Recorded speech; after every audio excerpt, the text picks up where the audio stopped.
வணக்கம் மக்களே, நான் உங்கள் கார்த்திக். நீங்கள் பார்த்துட்டு இருக்கிற நம்ம பழனி. இப்போ நான் கிரி வீதியில் நடந்து போயிட்டு இருக்கேங்க.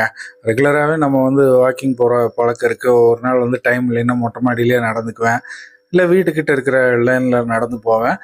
மேக்ஸிமம் ஈவினிங் ஒரு 7:30 8 o'clock அந்த டைமில் நானும் என் ஒய்ஃபும் கிரி வீதிக்கு பைக்கில் அப்படியே ஃபுல்லாக கிரி வீதியை ஒரு வாக் பண்ணி வந்துடுவோங்க.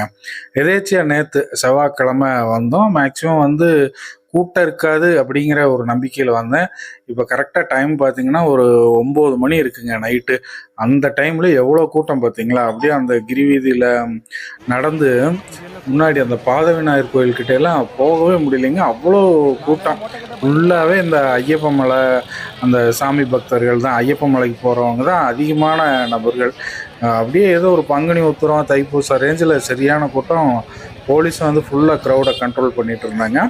9 மணிக்கு இவ்வளவு கூட்டம் இருக்கிறது எனக்கு ஆச்சரியம். ஏன்னா 7 மணி 8 மணிங்கும் போது ஓரளவுக்கு எல்லோரும் இறங்கிடுவாங்க. அதுக்கப்புறம் கூட்டம் இருக்காது.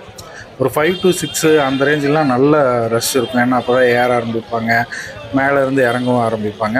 பட் இன்றைக்கி பார்த்தீங்க அப்படின்னா பயங்கரமான கூட்டம். வீக் டேஸில் கூட்டம் இருக்காது, அதனால் வாங்க அப்படின்னு சொல்லிட்டு ஒரு 2-3 வீடியோக்கு முன்னாடியெல்லாம் நான் சொல்லியிருந்தேன். ஒரு 2 பேர் கேட்டிருந்தாங்க இந்த சமயத்தில் கூட்டம் இருக்கா இல்லையா என்னென்னு.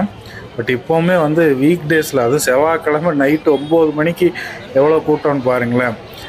இதை விட இன்னொரு விஷயம் என்னென்னா, இந்த சித்தநாதன் விபூதி ஸ்டால் இருக்கு இல்லைங்களா, பஞ்சாமிரத கடை, அங்கே பார்த்தீங்கன்னா கூட்டம் அலமோதுது. அந்த லைன்லேயே நிற்கிறதுக்கு அடிதடி, அவ்வளவு கூட்டம். இப்போ பாருங்களேன், இது திருஆவணங்குடியிலேருந்து வர ரோடு, பின்னாடி உங்களுக்கு அப்படியே கிரியை சுற்றுற ரோடு, இந்த பக்கம் உங்களுக்கு பெஞ்சுக்கு போகிற ரோடுன்னு சொல்லிட்டு இந்த முக்கூடல், இந்த ரோடு பாதவிநாயகர் கோயில்கிட்ட இருக்கு இல்லைங்களா, இந்த இடத்துலேருந்து பார்த்தா பூரா மனித தலைகள் தான்.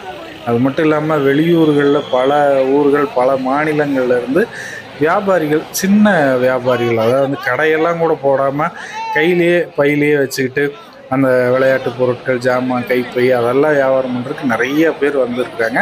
இந்த கூட்டத்தை இந்த சீசனை நம்பி அவங்க வந்திருக்காங்க. அதனால் பக்தர்கள் வெளியூர்லேருந்து வர்றவங்க பெரிய கடைகளில் மட்டுமே பொருட்கள்லாம் வாங்காமல் இந்த மாதிரி குறு வியாபாரிகளிடமும் அவங்கக்கிட்ட நீங்கள் பொருட்களை வாங்குங்க. ஏன்னா அவங்க லாபத்துக்காக வியாபாரம் பண்ணுறவங்க. இந்த மாதிரி தனியாக ரோட்டில் நின்று கையில் பொருட்களை வச்சு வியாபாரம் பண்ணுறவங்க கண்டிப்பாக லாபத்துக்காக பண்ணல, அவங்களுடைய வாழ்வாதாரத்துக்காக, அன்றைய குடும்பத்தினுடைய உணவோட செலவுக்காக வியாபாரம் பண்ணுறவங்க. அதனால் முடிஞ்ச வரைக்கும் அவங்ககிட்டையும் பர்ச்சேஸ் பண்ணுறதுக்கு ட்ரை பண்ணுங்கள். நம்ம பழனி கிரியை சுற்றி வரணும் அப்படின்னா நீங்கள் நார்மலான ஸ்பீடு ஆவரேஜாக நடந்து வந்தீங்கன்னா 45 minutes 40 minutesல ஃபுல் கிரி நீங்கள் சுற்றி வந்துடலாம். ஸ்டார்ட் பண்ணுற இடத்துக்கு ரிட்டர்ன் வந்துடலாம்.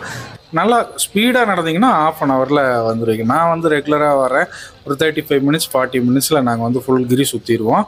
ஆனால் இன்றைக்கி எனக்கு அந்த ஃபுல் கிரியை சுற்றுறதுக்கு 1 மணி நேரம் ஆயிடுச்சு. நிறைய பேர் இந்த கார்த்திகை சீசனில் கிரிவீதியை வீடியோ எடுத்து போடுங்க, சித்தநாதன் கடையை வீடியோவில் காட்டுங்க அப்படின்லாம் பல பேர் கேட்டிருந்தீங்க. அவங்களுக்காக தான் மெயினாக இந்த விளாக் பண்ணிச்சுங்க. முடிஞ்ச வரைக்கும் நெக்ஸ்ட் டைம் ஃபுல்லாக கிரி ஃபுல்லாகவே எடுக்கிறதுக்கு ட்ரை பண்ணுறேன். இதே மாதிரி இன்னொரு வீடியோவில் உங்களை மீண்டும் சந்திக்கிறேன். நன்றி, வணக்கம்.